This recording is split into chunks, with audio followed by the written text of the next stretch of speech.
राम देव भगवान, अल्लाह खुदा, ईश आदि नाम एक ही शक्ति के हैं। वो कैसा है, कहां है, कैसे मिलता है, किसने देखा है?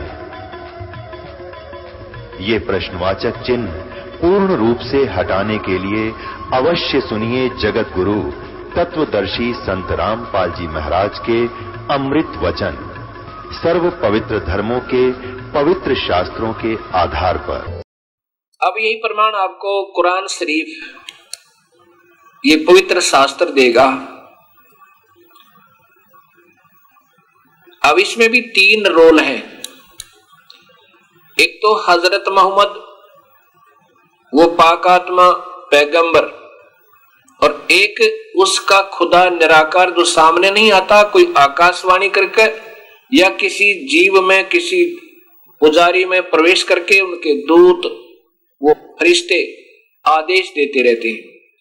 यहां पर वो निराकार अल्लाह, यही वो काल भगवान है, ये ब्रह्म है, ये अव्यक्त है, ये सामने नहीं आता, ये निराकार कहलाता है और आकार में ये अपने लोक में रहता है अलग से।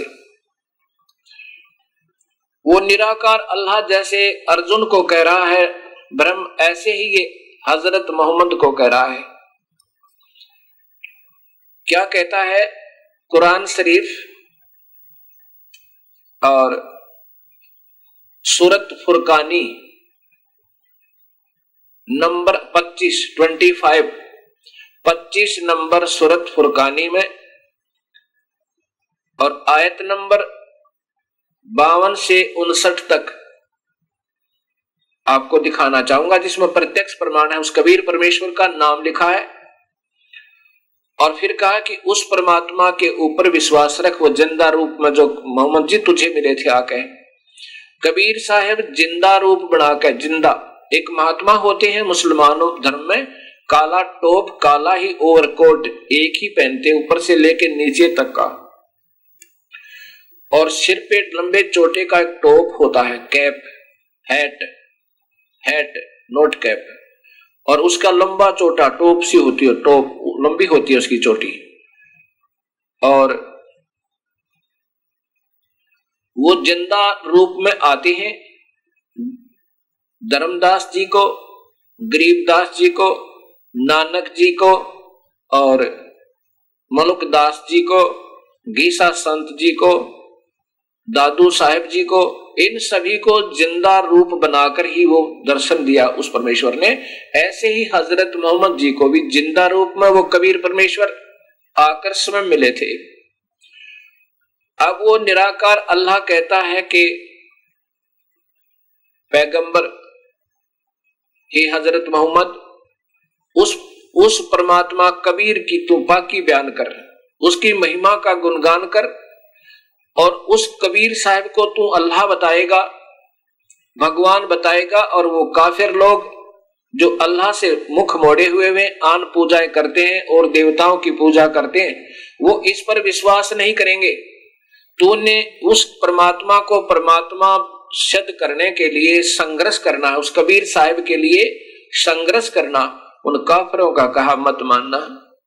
और ये वही परमात्मा है जो सर्वशक्तिमान है, इसको कोई मारने में समर्थ नहीं है। और वो अपने बंदों के गुनाहों से खूब परिचित है, अर्थात वो तेरे पाप कर्मों को भी काट सकता है। वो कबीर परमेश्वर है, वो अल्लाह बड़ा लिख दिया इन्होंने, वो कबीर परमेश्वर है। और उसकी खबर किसी बाखबर से पूछ देखो, जो गीता जी के 4 अध्याय का 33 और 34 श्लोक बताता है, वही प्रमाण कुरान शरीफ बता रही है। ये पवित्र पुस्तकें, पवित्र बाइबल, पवित्र कुरान, पवित्र गीता जी, पवित्र वेद और पवित्र गुरु ग्रंथ साहिब, पवित्र कबीर परमेश्वर का सत शास्त्र, पवित्र गरीबदास जी का सत ग्रंथ साहिब और कबीर साहब के जो सीधे परिचित संतों की जो वाणी है, यही सब एक ही सिद्ध किया है कि वो कबीर परमात्मा है।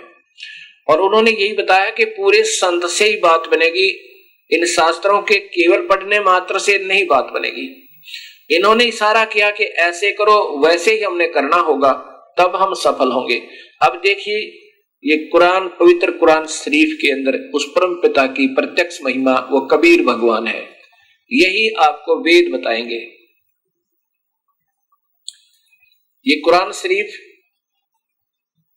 और इसमें लिखा है कि इस पुस्तक में कोई संदेह की गुंजाइश नहीं है। ये कहां से है? जालिकल किताबु ला रेब जैला फीही, यह वह इलाही पुस्तक किताब है जिसमें कोई संदेह की गुंजाइश नहीं है। कुरान शरीफ, ये कुरान शरीफ,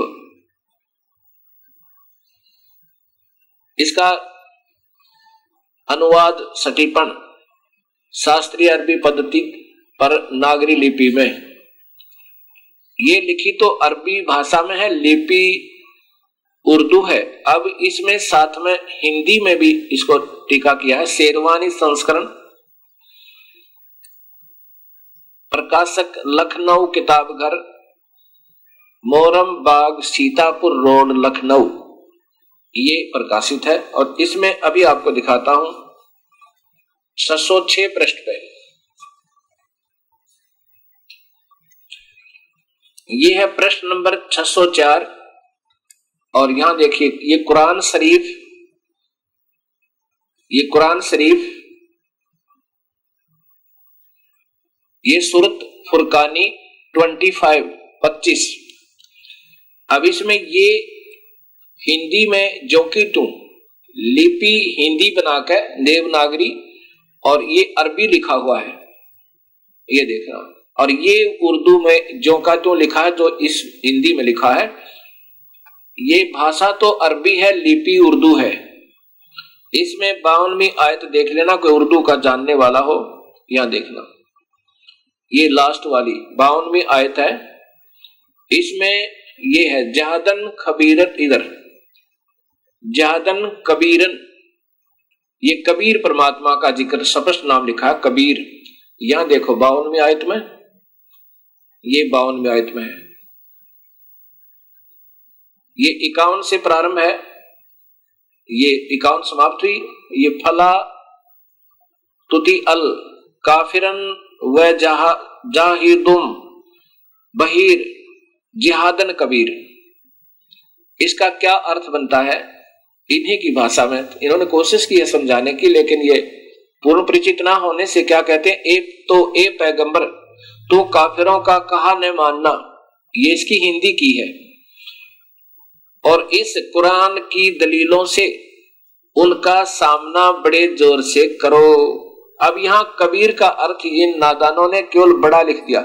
ऐसे वेदों के सरलार्थकर्ताओं ने कबीर कबीर कबीर का अर्थ कांति परिजय सर्वज्ञ आदि करके और उनको गोलमोल कर दिया। यहाँ कबीर कबीर शब्द ही लिखना था। अब इसका वास्तविक अर्थ क्या बनता है? इसका वास्तविक अर्थ बनता है कि हे पैगंबर अर्थात हजरत मोहम्मद जी को उनके अल्लाह भगवान निराकार ये काल कह रहा है कि ये काफिर उस कबीर को परमात्मा नहीं मानेंगे, और आप उनके साथ इन कुरान शरीफ में जो मैं तुझे बता रहा हूं, मेरे द्वारा जो आदेश, कुरान शरीफ में फरिश्तों के भी आदेश है, लेकिन जो परमात्मा का आदेश है वो सर्वोत्तम है।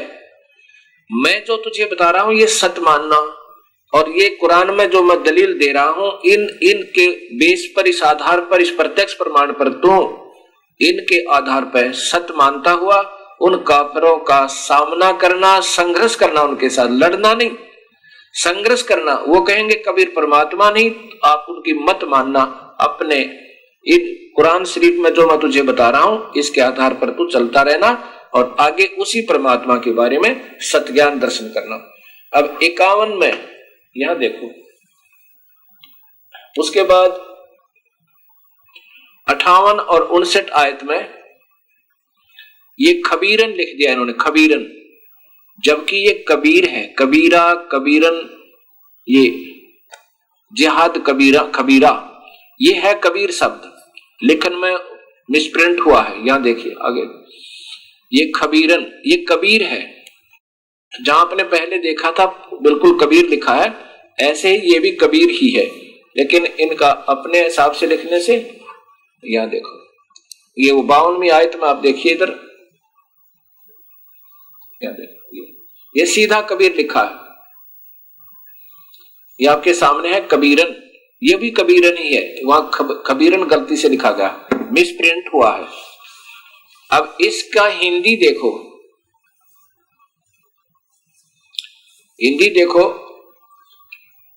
अब ये 51, 52वीं, 53वीं आयत है, ये आपके सामने 53वीं आयत, और वो चलते, और वही है जिसने, ये वो परमात्मा है कबीर जिसने दो दरियाओं को मिला चलाया, एक मीठा प्यास बुझाने वाला, खारी कड़वा, और दोनों एक आड़ और मजबूत रोक बना दी। अर्थात ये परमात्मा है जिसने सारी सृष्टि को अपने हिसाब से रचा हुआ, और वही है जिसने पानी की बूंद से आदमी को पैदा किया, फिर उसको साहिबे नसब यानी किसी का बेटा या बेटी, और ससुराल वाला यानी किसी का दामाद बहू बनाया। और वह और तुम्हारा परवरदिगार, हजरत को कह रहे हैं, हजरत मोहम्मद को, निराकार परमात्मा पूर्ण परमात्मा के बारे में, और तुम्हारा परवरदिगार हर चीज के, तुम्हारा परवरदिगार हर चीज करने में शक्तिमान है, वो सर्वशक्तिमान है, जो चाहे सो कर सकता है। और काफिर अल्लाह के सिवा ऐसों को पूजते हैं, आन देवी देवताओं की पूजा करते हैं, जो न उनको नफा पहुंचा सकते और न उनको नुकसान पहुंचा सकते। काफिर जो अविज्ञाकारी होते हैं, जो वास्तविक बात को नहीं समझते, ना मानते, उनको काफिर कहते हैं। और काफिर तो अपने परवरदिगार से पीठ दिए हुए हैं, मुंह मोड़े हुए, अर्थात वो सत भक्ति नहीं कर रहे। 55 में लिखा है, ए पैगंबर, हमने तुमको, ये निराकार अल्लाह, ये काल भगवान जो सामने व्यक्त रूप में नहीं आता, अव्यक्त रूप में रहता है, हमने तुमको खुशखबरी सुनाने और सिर्फ अजाब से डराने के लिए भेजा है, कि उनको बताओ कि गलत काम करोगे तुम्हें सजाएं मिलेंगी, गलत भक्ति करोगे तो तुम्हें हानि होगी, उस पूर्ण परमात्मा की भक्ति करो। इन लोगों से कहो कि मैं तुमसे इस अल्लाह के हुक्म यानी परमात्मा के बारे में सत्संग करने की कोई मजदूरी नहीं मांगता। हाँ, जो चाहे अपने परवरदिगार तक पहुंचने की राह इख्तियार कर ले। अगर कोई भक्ति चाहता है उस प्रभु के पाने की, तो तू नाम जप ले। ए पैगंबर, ओए होए, उस जिंदा, ये चैतन्य तेने अपनी तरफ से कर दिया, ये नहीं इसका अर्थ बनता। उस जिंदा रूप में जो तुझे मिला आकर, प्रभु अल्लाह पूर्ण परमात्मा, उस पर भरोसा रखो, जो कभी मरने वाला नहीं, वो कभी मरने वाला नहीं, और तारीफ के साथ उसकी पाकी बयान करते रहो, और अपने बंदों के गुनाहों से वह काफी खबरदार है। यानी वो सब जानता है अपने बच्चों, अपने बंदों के, यानी जो उनकी भक्ति करते हैं, उनके सब का पाप कर्मों को, गुनाहों को माफ कर देगा। जिसने आसमान और जमीन में जो कुछ उनके बीच में है, सबको 6 दिन में पैदा किया, ओए होए, और फिर तख्त पर जा विराजा, अर्थात प्रभु आकार में है। 6 दिन में सृष्टि रची, 7वें दिन अपने सतलोक में पहुंच गया। वो कबीर परमेश्वर है, मनुष्य जैसा परमात्मा का स्वरूप है।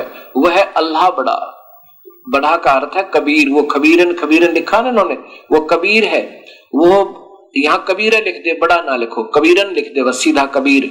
वह अल्लाह, वो भगवान कबीर है। वो रहमान है, वो बड़ा दयालु है। तो उसकी खबर किसी बाखबर इल्म वाले से पूछ देखो। ये 59वीं आयत सूरत फुरकान की 25वीं सूरत में, ये 59वीं आयत तक इसमें स्पष्ट लिखा है कि उसकी खबर, रहमान है तो उसकी खबर किसी बाखबर माने बिल्कुल तत्वदर्शी संत से पूछ देखो। ये सिद्ध करना चाह रहा दास ने कि सभी शास्त्र कबीर परमेश्वर की महिमा बाई नेम गा रहे हैं। अभी आपने कुरान शरीफ के अंदर सुना सूरत फुरकानी नंबर 25 आयत नंबर 52 से 59 तक आपके सामने पर्दे पर आई। उसमें यह लिखा है कि वो कबीर परमेश्वर है, उसके ऊपर पूरा विश्वास रखो और वही भगवान है। कोई कहे वो परमात्मा नहीं है तो उनके संघर्ष करो, अर्थात उनकी बातें मत मानो। संघर्ष माने लड़ाई नहीं, संघर्ष करो यानी उनकी बातें मत मानो। और उसी परमात्मा ने सब सृष्टि रची है और 6 दिन में सृष्टि को रच के 7वें दिन वो अपने तख्त पर जाकर विश्राम किया अपने मूल स्थान सतलोक में। और उस परमात्मा की पाकी बयान करते रहो, हजरत मोहम्मद को कह रहे हैं। और वो किसी के द्वारा नहीं मारा जाने वाला, वो तो वास्तव में अविनाशी वो है। अब इसी का प्रमाण गीता जी बता रही है कि मैं और तू अर्जुन जन्म मरण में है।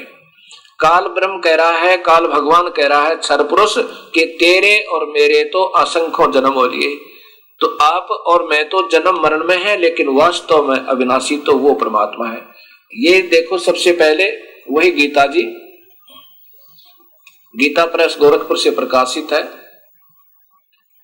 और इसके 4थे अध्याय का 5वां श्लोक, अध्याय नंबर 4, ये श्लोक नंबर 5। हे परंतम अर्जुन, मेरे और तेरे बहुत से जन्म हो चुके हैं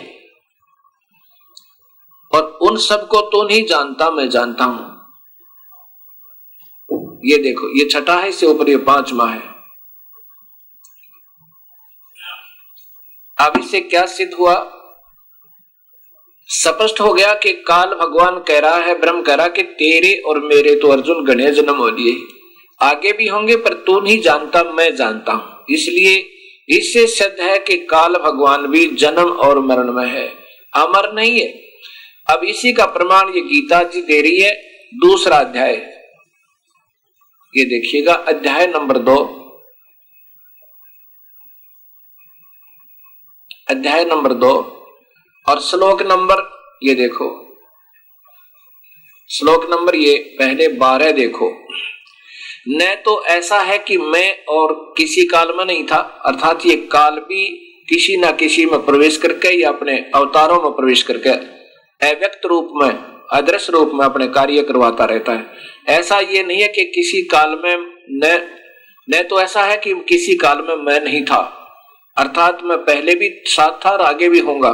और न ही ये सब राजा लोग थे, नहीं थे, और न ही ऐसा है कि इससे आगे हम नहीं होंगे, रहेंगे। अर्थात ये काल स्वयं कहता है कि ये भी मरेंगे और मैं भी मरता रहता हूं और तू भी मरता रहता है, वास्तव में अविनाशी तो उसको जान।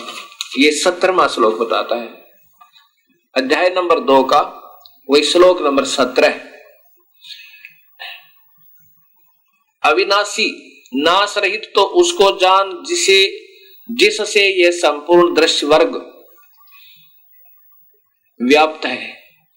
इस अविनाशी का विनाश करने में कोई भी समर्थ नहीं है। ये वास्तव में अविनाशी तो वो है। अब इसका प्रमाण गीता जी का 15वां अध्याय फिर देगा आपको।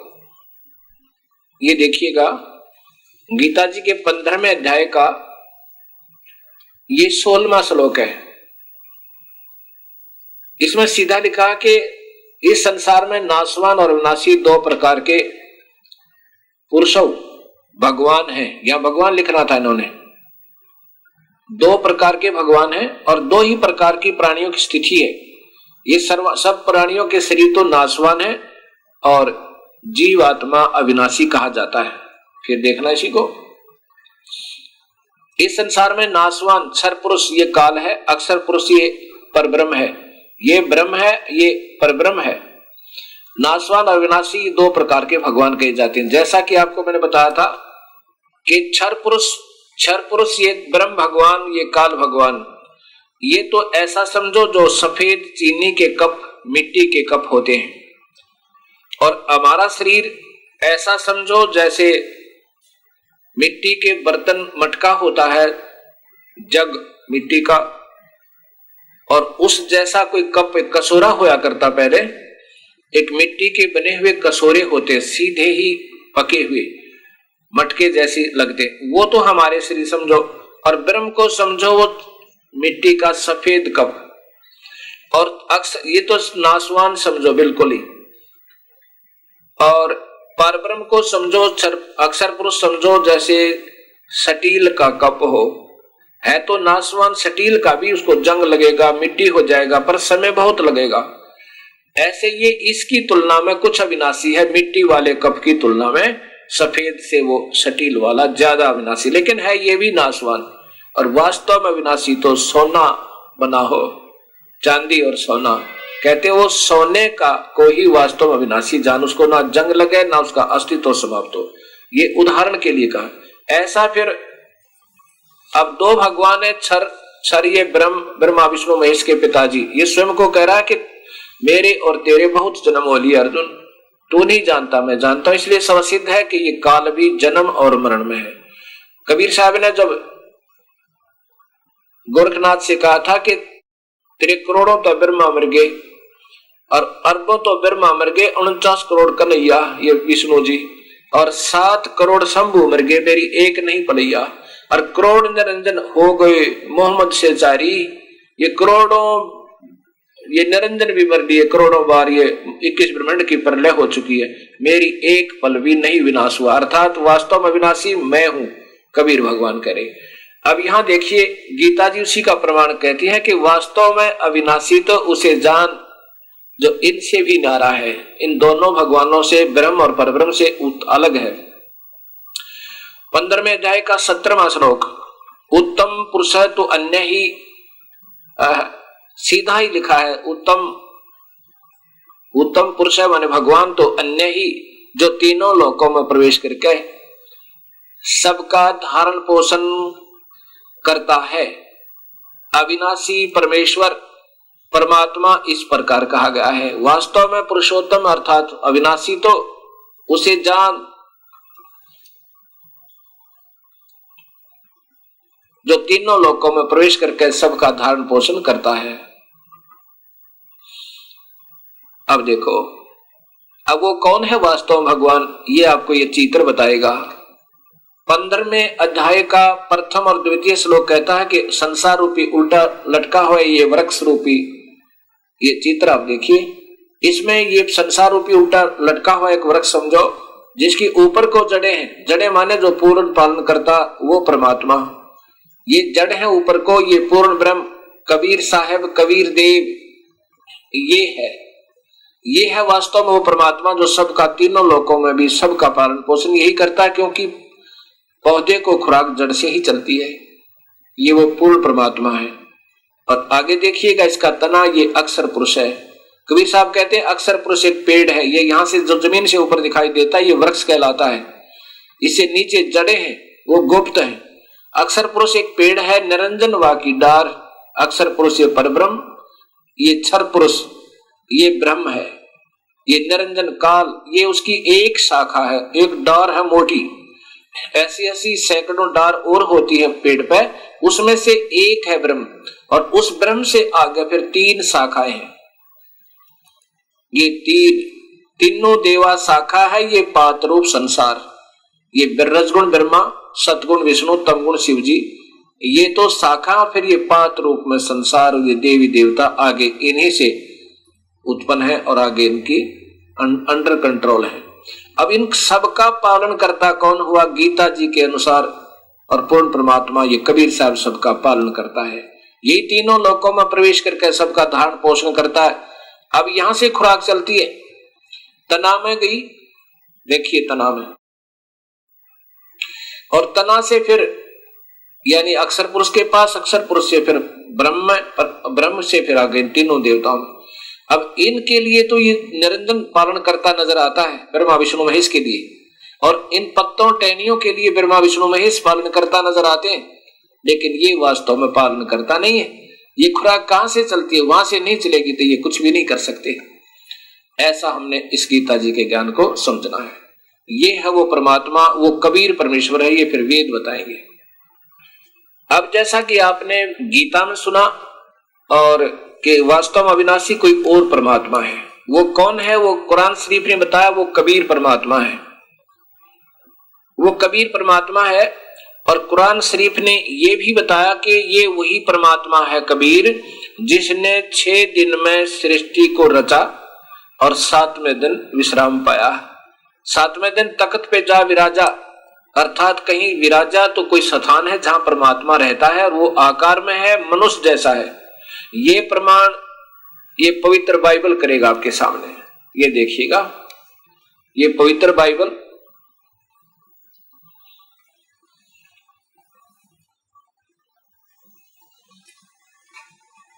और इसका प्रकाशन है, नीचे देखिए, इंडिया बाइबल लिटरेचर 67 बरका रोड, किलपक, मद्रास, इतने दूरभाष इतने। अब इसमें स्पष्ट है उत्पत्ति ग्रंथ में, ये देखिएगा, ये सृष्टि के 7 दिन उत्पत्ति ग्रंथ है, ये विश्व की सृष्टि। जिस परमेश्वर ने आकाश और पृथ्वी की सृष्टि की,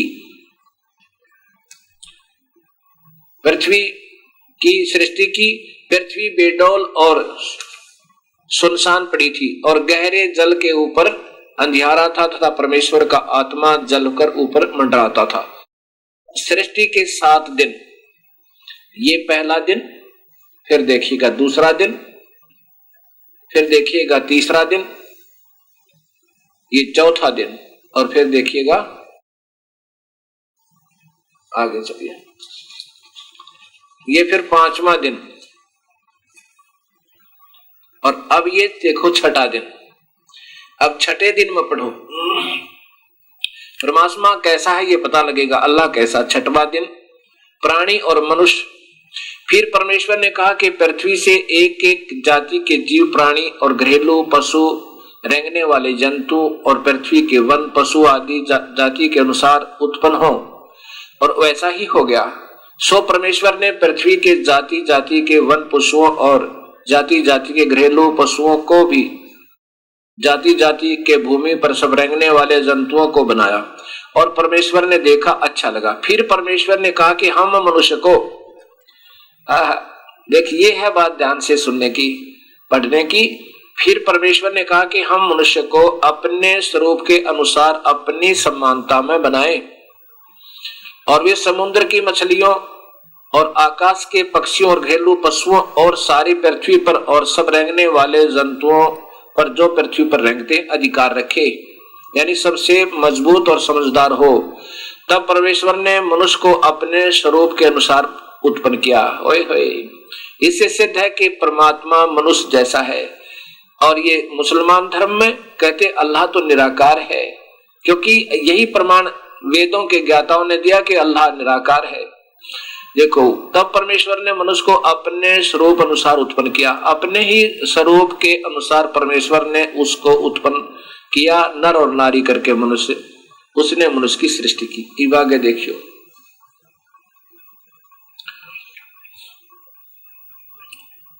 अब यहां देखिएगा, फिर परमेश्वर ने उनसे कहा सुनो, अब ये खाने के लिए कहीं मांस मिट्टी का परमात्मा की तरफ आदेश नहीं है, ये कुल मालिक का आदेश है। आगे कोई आदेश मिट्टी खान, मांस मिट्टी शराब पीने का है तो वो परमेश्वर का नहीं, अवहेलना है। फिर परमेश्वर ने उनसे कहा सुनो, जितने बीज वाले छोटे पेड़ सारी पृथ्वी के ऊपर हैं और जितने वृक्षों में बीज वाले होते हैं वे सब मैंने तुमको दिए हैं, जो वे तुम्हारे भोजन के लिए हैं। ये मनुष्यों को कहा, कहीं नहीं लिखा इसमें मांस खाओ, बकरे खाओ, गऊ काट लो, भैंसे खाओ, कहीं नहीं लिखा। और जितने भी पृथ्वी के पशु और आकाश के सभी पक्षी और पृथ्वी पर रेंगने वाले जंतु हैं, उनमें जीवन के प्राण हैं, जिनमें जीवन के प्राण है अर्थात जो जीवित है, उन सबके खाने के लिए मैंने सब हरे हरे छोटे पेड़ दिए हैं, और वैसा ही हो गया।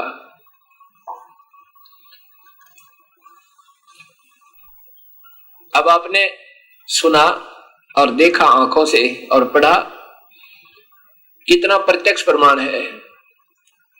ये काल ही सबको धोखा दे रहा है। ये स्वयं सामने व्यक्त रूप में नहीं आता और अव्यक्त रूप से किसी के अंदर प्रवेश करके अपने आदेश दे देता है।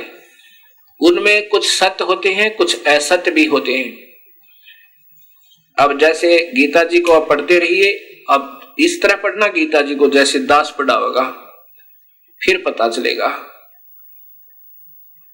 क्योंकि ये पूर्ण परमात्मा के डर से ज्ञान तो सही देता है और कहता है उस परमात्मा का मार्गदर्शन करो, परमात्मा कोई और है, स्वयं भी कहता है, लेकिन उनकी पूजाएं गलत करवा देता है।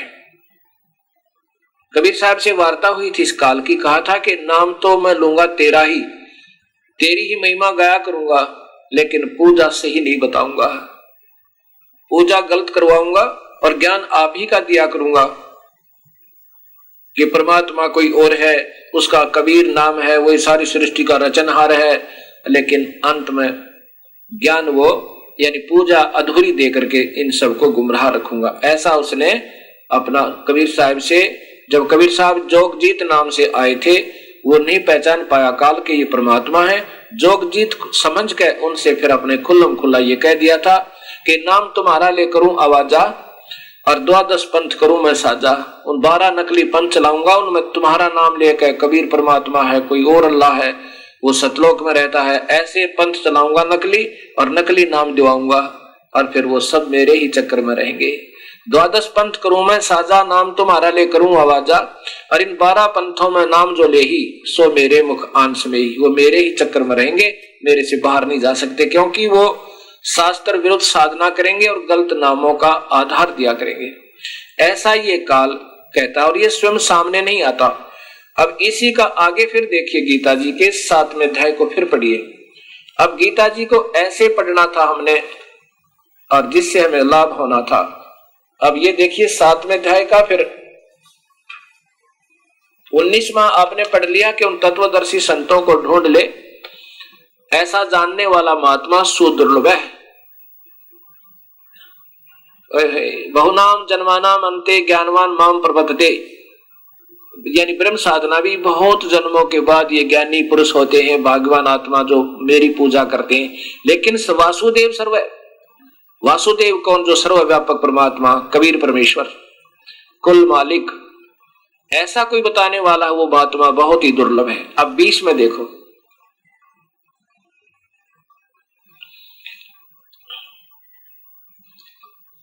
बीच में कि उन भक्ति भोगों की कामना द्वारा जिनका ज्ञान हरा जा चुका है, किनकी?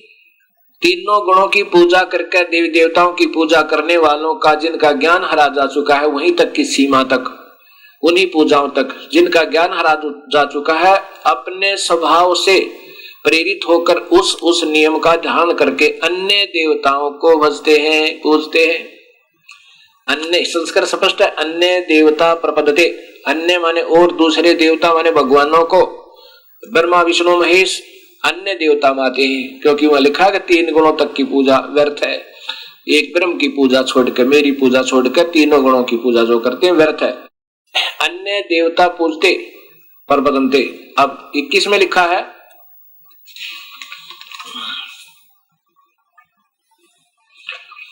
जो जो सकाम भक्त जिस देवता यानी कोई ब्रह्मा का, कोई विष्णु का या शिव की पूजा करता है, पूजन कर चाहता है, पूजना चाहता है, तो उस भक्त की श्रद्धा को मैं उसी देवता के प्रति सथित कर देता हूं।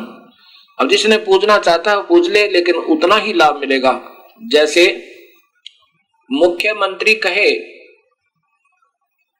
कि भाई तुम मेरी पूजा करो, तुम नीचे के अधिकारियों की पूजा करते, वो तुम्हें कोई केवल सीमित लाभ दे सकता है और उनके द्वारा दिया गया लाभ वो अक्षीणिक है, एक ही तरह का है, वो संपूर्ण नहीं दे सकते।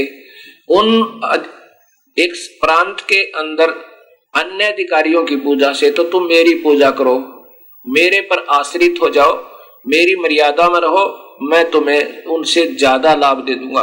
लेकिन कोई नहीं मानता है तो करता रहे उनकी पूजा, लेकिन उन बुद्धिहीनों का वो अक्षीणिक सुख है, यानी कोई छोटा मोटा राहत वो दे सकते हैं।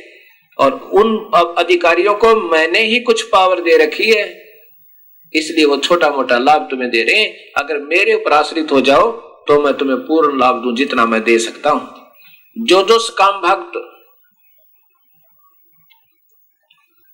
जिस जिस देवता के स्वरूप को श्रद्धा से पूजना चाहता है, ये 21वां श्लोक है, उस भगत की श्रद्धा में उस देवता के प्रति स्थिर करता हूं कि मर कुएं में पड़ के ना मानता था। ये देखो अब 22 में लिखा है कि वह पुरुष उस श्रद्धा से युक्त होकर उस देवता का पूजन करता है और उस देवता से मेरे ही द्वारा विधान किए इच्छित भोगों को निसंदेह प्राप्त करता है। जैसे मुख्यमंत्री कह रहा हो कि मैंने ही उनको कुछ पावर दे रखी है और उससे कुछ लाभ ले रहे हो। आगे फिर स्पष्ट कर दिया कि इन बुद्धिहीनों की ये पूजा गलत है। अब ये 23वां श्लोक है, ये देखिएगा, श्लोक नंबर 23 में स्पष्ट है, अध्याय नंबर ये 7 है, श्लोक नंबर 23 है, ये देखिएगा। परंतु उन अल्प बुद्धि वालों का, बुद्धिहीनों का, मूर्खों का वह फल नाशवान है। अब देवताओं को पूजने वाले देवताओं को प्राप्त होते हैं और मेरे भक्त मुझे ही प्राप्त होंगे, प्राप्त होते हैं। अब आगे स्पष्ट हुआ। अब 7वें अध्याय के 23वें श्लोक में काल भगवान ने स्पष्ट कर दिया कि उन मूर्खों की ये गलत साधना है। अब उनके जो देवता पूजेंगे वो देवताओं के पास जाएंगे, उनके बंधुआ मजदूर बनेंगे और फिर ये देवता भी अपने देव समय को भोग के, अपना पीरियड भोग के और फिर ये गधे बनेंगे, 84 माँ होंगे और साथ में उनके पुजारी। ऐसे ही भगवान ने कहना चाहा कि देवताओं के पुजारी देवताओं को प्राप्त होंगे और मेरी भक्ति करने वाला मेरे पास आ जाएगा। यानी ब्रह्म तक की साधना, ब्रह्म तक के लाभ महास्वर्ग को प्राप्त हो जाएगा, मुझे ही प्राप्त होगा। प्राप्त होने का तात्पर्य यहाँ पर ये नहीं है कि वो परमात्मा पावेगा, नहीं, अर्थात ब्रह्म साधना से मिलने वाला जो सुख है वो महास्वर्ग में पहुंच जाएगा। अब आगे लिखा है कि मैं कभी आकार में नहीं आता और ये नादा। अब आगे 24 और 25 में स्पष्ट लिखा है, जैसे मैंने सृष्टि रचना में आपको बताया था कि इसने प्रण किया था, प्रकृति देवी से कहा था कि आज के बाद मैं कभी आकार में नहीं आऊंगा, कभी भी मैं किसी के सामने व्यक्त रूप में प्रकट नहीं होऊंगा। ये मेरा अटल और घटिया नियम है। अब घटिया तो न्यू लिखा, अनुत्तम तो इसलिए लिख कहा इसने कि जो पिता अपने पुत्रों को भी स्पष्ट बात ना बतावे, उनको गुमराह रखे, उनको मारे और खावे, कभी सामने नहीं आवे और जो चाहे उनको नचा नचा के दुखी करे, तो इससे घटिया और क्या हो सकता है। ऐसे ये काल सामने तो आता नहीं, अपने पुत्र ब्रह्मा विष्णु महेश की भी दुर्गति रखे। भगवान श्री कृष्ण का जीवन देखे, सारा जीवन दुख में रहा। भगवान श्री राम का जीवन देखे, जबरदस्ती अवतार बना के भेजता है और फिर वो बेचारे सारा जीवन अपना दुख में भोग कर चले जाते हैं। जैसे भगवान श्री राम का जन्म, विवाह होते ही वनवास के तुरंत बाद सीता का हरण वनवास में ही, फिर 12 वर्ष युद्ध, फिर वापस लेकर आए सीता जी को, रावण राक्षस की मृत्यु हत्या करके उनका, और फिर आते वक्त सीता जी का निष्कासन और फिर अंतिम श्वास तक पुत्र और पिता और पत्नी और पति का आखिर सांस तक वियोग रहा। तो बताओ ये कहां सुख हुआ? सुख नाम की चीज नहीं थी इन भगवानों के पास, क्योंकि ये काल के द्वारा ये पीड़ित है। अब यहां देखिएगा, अब देखिएगा उसी अध्याय नंबर 7 का श्लोक नंबर 24।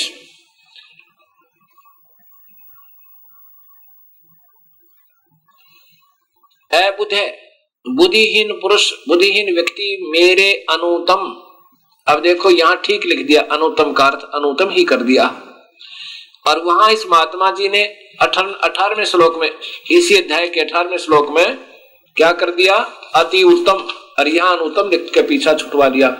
यह समझदारी की इसने। ये 18वां देखो, इसी 7वें अध्याय के, यहां तो अनुतमाम का अर्थ अति उत्तम कर दिया। अनुतमाम, अति घटिया था, घटिया लिखना था यहाँ पे अश्रेष्ठ। और इसी के 24वें श्लोक में इसी को अनुतम ही लिख कर अपना पीछा छुटा दिया। बहुत अच्छा किया। ये देखिएगा 24वां श्लोक, ये देखो, ये अनुतम, यहां अनुतम लिख दिया संस्कृत हिंदी कर दिया अनुतम, ये अच्छा किया। वहां भी अनुतम ही लिख देता, बहुत अच्छा था। अब अबुध है, बुद्धिहीन पुरुष मेरे अनुतम अविनाशी परम भाव को न जानते। ये काल कह रहा है, क्या कह रहा है कि मैं कभी व्यक्त रूप में सामने नहीं आता। अव्यक्त का अर्थ होता है मैं कभी व्यक्तिगत रूप से प्रकट नहीं होता। ये तो अपने हिसाब से बना दिया इन्होंने। अव्यक्तम माने मैं कभी किसी के सामने व्यक्तिगत रूप से नहीं आता, आकार में नहीं आता। माम माने मुझ, व्यक्ति मुझे आकार में आया हुआ मानते हैं। फिर देखिए ये बुद्धिहीन पुरुष मनुष्य जो काल कह रहा है कि मैं काल हूं, मैं कृष्ण नहीं हूं, मैं तो इसके अंदर बोल रहा हूं, ये मूर्ख मुझे कृष्ण मान रहे हैं। बुद्धिहीन पुरुष मेरा अनुतम अविनाशी परम भाव को नहीं जानते, मेरा घटिया नियम नहीं जानते कि मैं कभी किसी के सामने नहीं आता, व्यक्त रूप में आकार रूप में नहीं आता। ये मुझे व्यक्ति मान रहे हैं, व्यक्ति भाव को प्राप्त हुआ मानते हैं, मैं कृष्ण नहीं हूं, स्पष्ट लिख रहा है। अब 25 में देखो, न अहम प्रकाश से सर्वस्य योग माया समावर्त है, मैं तो अपने योग माया से के द्वारा छुपा रहता हूं और मैं किसी के सामने आकार में नहीं आता। ये मूढ़ अयम न भी जानते, ये मूर्ख लोग मुझे नहीं जानते ये लोग, और मुझे अजम एवं मेरे इस अटल मैं कभी पर का आकार में नहीं आता, कृष्ण जी की तरह जन्म नहीं लेता, अजम अवयम हूं। यहां देखिए, आइए इसका अर्थ इन्होंने क्या किया है कि अपनी योग माया से छिपा हुआ मैं सबके प्रत्यक्ष नहीं होता, और यह है अज्ञानी जन समुदाय मुझे जन्म रहित अविनाशी परमेश्वर को नहीं जानता। जन्मने वाला सुनते, ये तो गलत लिखा है इन्होंने, जन्मने वाला सिर्फ यह है कि न अभी जानते, मुझे नहीं जानता, मुझे कृष्ण मान रहे हैं, मैं कृष्ण नहीं हूं। इसका वास्तविक अर्थ यह बनता है कि मैं अपनी योग माया से छुपा रहता हूं। न एम प्रकाश है सर्वस्व योग माया समावर्त है, मैं किसी के सामने प्रकट नहीं होता और न ही मैं कृष्ण राम की तरह जन्म लेकर आता हूं। ये मेरा अवयम, अवयम माने अविनाशी, अनुतम, ये मेरा अविनाशी नियम है, मैं कभी किसी के सामने नहीं आता। अयम माने यह है, अवयम ये मेरा अविनाशी नियम को न अभी जानते मूढ़ा, मूढ़ लोका, ये मूर्ख लोग मेरे इस अविनाशी नियम को नहीं जानते कि मैं राम कृष्ण परशुराम जी की तरह नहीं आता। ये तो मैं ही इनको अपनी प्रेरणा से यहां जन्म देता हूं और इनमें प्रवेश करके अपना सब कार्य कर जाता हूं। अभी आपने पवित्र गीता जी के अंदर सुना और आंखों देखा और पढ़ा। अब जैसे भगवान काल कह रहा है कि मैं कभी व्यक्त रूप में, व्यक्तिगत रूप में, आकार में किसी के सामने नहीं आता, और ये मूर्ख लोग मुझे आकार में आया हुआ कृष्ण मान रहे हैं, मैं कृष्ण नहीं हूं। अब यहां बात विचार करनी होगी क्योंकि ये पुराना रंग हमारे बहुत चढ़ा हुआ है। इतने प्रमाणों के बावजूद भी बहुत देर से स्वीकार्य होगा हृदय को, लेकिन होगा क्योंकि ये ऑथेंटिक रिकॉर्ड है, ये शास्त्र प्रमाणित है और पहले हमें अप्रमाणित ज्ञान दिया गया, वो टिकेगा नहीं अब इस सत्य ज्ञान के सामने। कबीर साहब कहते हैं, और ज्ञान सब ज्ञानड़ी, कबीर ज्ञान सो ज्ञाने, जैसे गोला तोब कहा करता चले मैदाने। फिर कहते हैं, तारा मंडल बैठे कर चांद बड़ाई खाए, उदय हुआ जब सूर्य कहा शो तारों छिप जावे। अब ये सूर्य उदय हो रहा है, सत भक्ति का, शास्त्रों का पुनरुत्थान हो रहा है। शास्त्र तो पहले ही पवित्र हैं लेकिन उनको फिर वापस हर भक्त के सामने पहुंचाया जा रहा है। कबीर परमात्मा की ही रजात है, जीव कुछ नहीं कर सकता। उन्हीं की कृपा अपनी प्यारी आत्माओं पर पुनः हो रही है और हमें अपने चरणों में वो लेना चाह रहे हैं। अब यदि यहां कोई ये कहे कि गीता जी श्री कृष्ण जी ने बोला था, अभी तक तो हमें यही बताते आए थे कि भगवान श्री कृष्ण जी ने गीता का निर्मल ज्ञान दिया था। किस लिए दिया था? फिर बताते थे कि अर्जुन युद्ध नहीं करना चाह रहा था और भगवान ने युद्ध कराना जरूरी था। बताओ भाई, ये तो उनका उत्तर होता था उन अधूरे गुरुओं का। और कहते थे श्री कृष्ण जी ने, अभी भी कह रहे हैं, अल्पज जिन्होंने गीता जी को उठाकर भी नहीं देखा होगा और देखा होगा तो उनकी बुद्धि से बाहर, क्योंकि वो बच्चे हैं, वो स्वयं अनजान है। जिसको स्वयं ज्ञान नहीं मार्ग का, वो दूसरों को मार्ग बता रहा है। वो कैसा मार्गदर्शक, वो तो महा धोखा दे रहा है, इस मनुष्य जीवन को बर्बाद कर रहा है। जिसको ज्ञान नहीं किसी रास्ते का, वो बता रहा दूसरों को इधर आ जाओ, इधर चले जाओ, वो गलत गाइड कर रहा है, वो गलत मार्गदर्शक कर रहा है, दर्शन कर रहा है। कृष्ण जी ने गीता को नहीं बोला। यदि कृष्ण जी बोल रहे होते, वो ये नहीं कहते कि मैं व्यक्त रूप में, मनुष्य रूप में कभी नहीं आता, मैं आकार में नहीं आता, क्योंकि भगवान श्री कृष्ण तो पहले ही आकार में विद्यमान थे।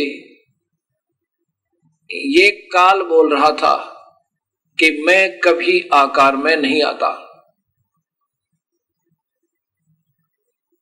अब यहां विचार करना, वो काल कौन है? वो क्षर पुरुष, वो ब्रह्मा विष्णु महेश के पिताजी। यहां विचार कीजिए, गीता जी के ज्ञान की आवश्यकता कब पड़ी थी? जब अर्जुन युद्ध करने से मना कर देता है, दोनों सेनाएं आमने सामने खड़ी हैं। उससे पहले थोड़ा सा विवरण और देना चाहूंगा आपको। युद्ध क्यों होने जा रहा था? कौरव पांडवों का आपस में भाई बंटवारा नहीं हो रहा था। दुर्योधन पांडवों को हिस्सा नहीं दे रहा था और पांडव अपना हिस्सा राज्य का मांग रहे थे कि आधा हिस्सा हमें दे दो। दुर्योधन ने स्पष्ट मना कर दिया था कि तुम्हें मैं कुछ नहीं दूंगा। इसके लिए फिर भगवान श्री कृष्ण से पांडवों ने प्रार्थना की कि आप हमारा राजीनामा कंप्रोमाइज करवा दो। भगवान श्री कृष्ण 3 बार शांति दूत बनकर इस अनर्थ को बचाने की भरसक प्रयत्न करते हुए और कौरव और पांडवों को समझाने के लिए 3 बार गए थे और कहा करते थे कि दुर्योधन विनाश हो जाएगा, ना राज्य रहेगा और ना तुम रहोगे। ना जाने युद्ध में कौन मर जावे, आप ही मर जाओ या पांडव ही मर जाएं। पांडवों को भी कहा करते थे भाई युद्ध में ना जाने किसकी मृत्यु हो जावे और फिर ये राज किस काम आएगा। आपस में अपना प्रेम से अपना हिस्सा बांट लो। लेकिन न दुर्योधन मान रहा था और न ही पांडव मान रहे थे। तब श्री कृष्ण ने सोचा कि कहीं ऐसा ना हो कि ये पांडव मेरे ऊपर कूद रहे हो कि हमारी तरफ भगवान श्री कृष्ण है, इसलिए ये युद्ध करने को तैयार हो रहे हो। इस समस्या का भी समाधान करने के लिए और इस युद्ध जैसे अनर्थ, घोर युद्ध अनर्थ को टालने के लिए भगवान श्री कृष्ण ने दोनों के सामने, कौरव और पांडव के सामने कहा था कि भी देख लो, अगर तुम नहीं मान रहे हो आपकी इच्छा है, लेकिन युद्ध अच्छी बात नहीं। ना जाने कितनी बहन विधवा होंगी, ना जाने कितने बच्चे अनाथ होंगे। ये जुल्म मत करो और यदि नहीं मान रहे हो, ठीक है, एक तरफ मेरी सेना होगी, एक तरफ मैं अकेला हूंगा, और मैं युद्ध नहीं करूंगा, हथियार भी नहीं उठाऊंगा। प्रभु ने कहा तो इसलिए था कि हो सके है ये पांडव नम्र हो जाएं और मेरी बात को स्वीकार कर लें, युद्ध ना करें और जान जाएं कि मैं इनके साथ युद्ध नहीं करूंगा। इसलिए ये समझ जाए सारे को। पांडवों ने अपनी कुछ जिद को, अपने हठ को ढीला किया। ये बात सुन के कि भगवान ने फैसला ले लिया है कि मैं युद्ध नहीं करूंगा, तब कहा प्रभु हमें 5 गांव दिला दो, हमारी इज्जत रह जाएगी। तब श्री कृष्ण ने कहा चलो फिर प्रयत्न करता हूं। श्री कृष्ण जी ने जाके दुर्योधन से कहा कि दुर्योधन बात बन रही है, आप 5 गांव दे दो युधिष्ठिर को, पांडवों को, फिर मैं जानू, मेरा काम जाने, ये अनरथ टल रहा है। अब दुर्योधन ने कहा कि सुई की नोक के समान भी उनके पांडवों के लिए स्थान नहीं है। तब श्री कृष्ण जी ने सोचा तो बहुत निकम्मा आत्मा।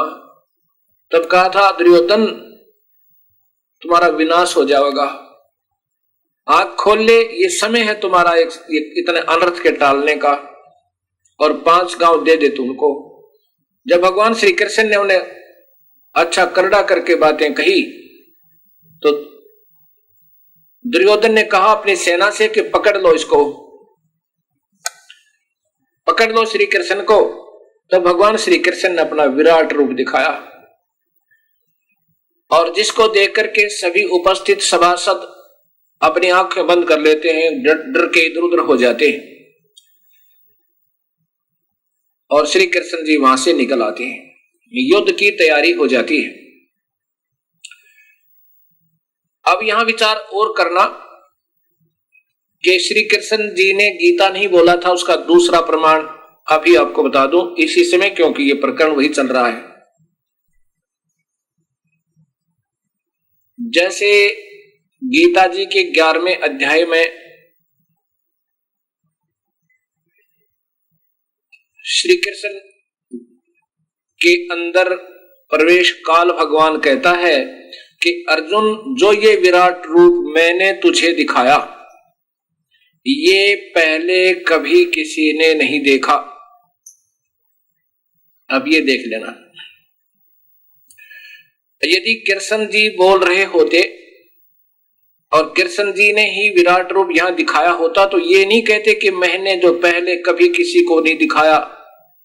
वो विराट रूप एक सिद्धि से आम संत भी दिखा सकता, लेकिन वो नहीं हो सकता जो काल वाला है।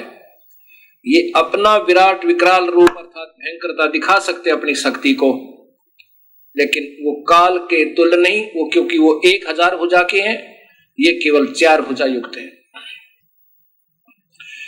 अब ये प्रमाण भी आपको याद रखना पड़ेगा कि गीता जी में कहा कि ये जो मेरा वास्तविक रूप काल रूप तूने देखा विराट रूप, ये है मेरा वास्तविक स्वरूप, और ये पहले विराट रूप कभी किसी ने नहीं देखा तेरे बिना, और ना ही आगे देखा जा सकता, ना किसी वेदों में वर्णित विधि से, और ना ही किसी क्रिया से, ना किसी जप से, ना किसी तप से।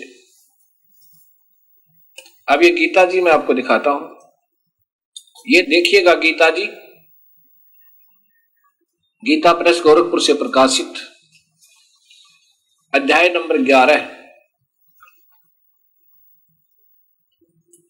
और श्लोक नंबर 47 में, हे अर्जुन, अनुग्रह पूर्वक मैंने अपनी योग शक्ति के प्रभाव से ये मेरा परम तेजो में सबका आदि सीमा रहित विराट रूप तुझको दिखलाया, जिसे तेरे अतिरिक्त दूसरे किसी ने पहले नहीं देखा, न दृष्टः पूर्वम इति सिद्धम, कि वो रूप कृष्ण जी ने दिखाया था और ये काल का रूप है, इसलिए कृष्ण जी ने गीता नहीं बोला। अब इससे सिद्ध हो गया कि भगवान श्री कृष्ण ने गीता नहीं बोला। अब फिर देखिए आगे,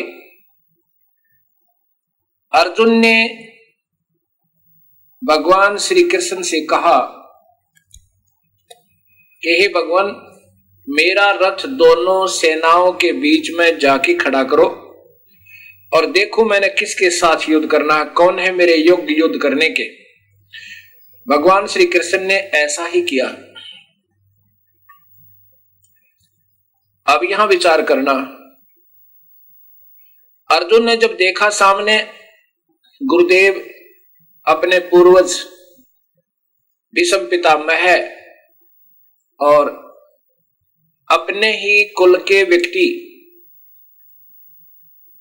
युधिष्ठिर आदि के पुत्र, उनको जिनको साथ अपनी गोदी में लेकर खिलाया करते थे, उनका प्यार किया करते थे।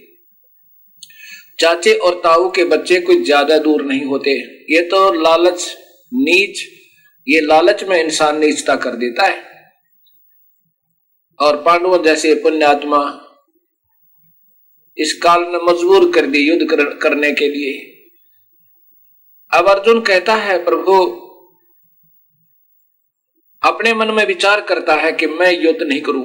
हे परमात्मा, इससे अच्छा तो ये कौरव, इससे अच्छा कि ये कौरव मुझे निहत्थे को मार दें और मैं मर जाऊं और युद्ध टल जावे। ऐसा विचार अर्जुन अपने मन में लाता है और सोचता है कि ये अनर्थ किए हुए राज्य को करने से अच्छा तो हम भीख मांग के खा लें तो भी श्रेष्ठ है, हमें राज नहीं चाहिए। और फिर ना जाने कितनी बहन विधवा होंगी, ना जाने कितने बच्चे अनाथ होंगे। ऐसे जुल्म के राज्य को हम नहीं करेंगे। ऐसा सोचकर अर्जुन अपने रथ के पिछले हिस्से में जहां विश्राम किया करते हैं वहां बैठ जाता है। अब यहां विचार करना, भगवान श्री कृष्ण भगवान विष्णु जी के अवतार हैं और विष्णु जी सतोगुण प्रधान है। इतने विनम्र आत्मा, इतने सहनशील। जैसे एक बार भृगु ऋषि ने भगवान विष्णु जी की परीक्षा लेने के लिए विष्णु जी की छाती में, सीने में लात मार दी। भगवान विष्णु ने कहा कि हे ऋषिवर, मेरा सीना तो पत्थर जैसा था, आपके कोमल चरण को चोट तो नहीं आई। अब देखो कितनी प्यारी आत्मा, कितने महान आत्मा भगवान विष्णु जी।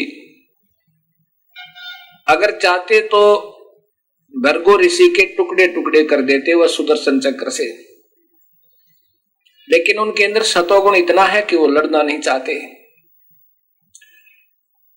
और फिर शिशुपाल ने 100 गलतियां की थी और फिर भी हंसकर टाल जाते थे। जब 100वीं गलती की तब उसका शीश काटा था। अब विचार करो, ऐसी परमात्मा, ऐसा श्रेष्ठ आत्मा भगवान श्री कृष्ण, जिसको देखकर पशु और पक्षी भी प्यार पाते थे और गोपियां उनके दर्शन के लिए तड़प जाती थी।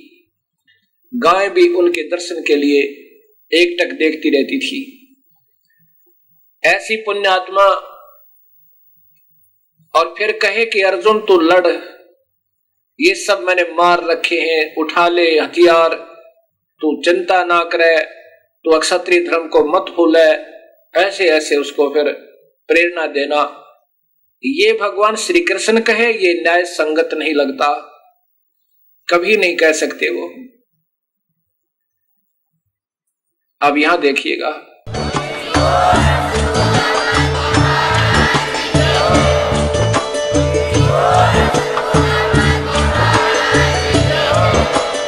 आप सुन रहे थे जगत गुरु तत्वदर्शी संत रामपाल जी महाराज जी के मंगल प्रवचन। अधिक जानकारी के लिए विजिट कीजिए हमारी वेबसाइट www.jagatgururampalji.org। संत रामपाल जी महाराज जी के शुभ आशीर्वाद से पूरे विश्व भर में 500 से भी ज्यादा नाम दीक्षा केंद्र हैं, जिन पर संत रामपाल जी महाराज जी द्वारा ऑनलाइन निशुल्क नाम दीक्षा दी जा रही है। अपने नजदीकी नाम दीक्षा केंद्र का पता करने के लिए संपर्क करें 8222880541।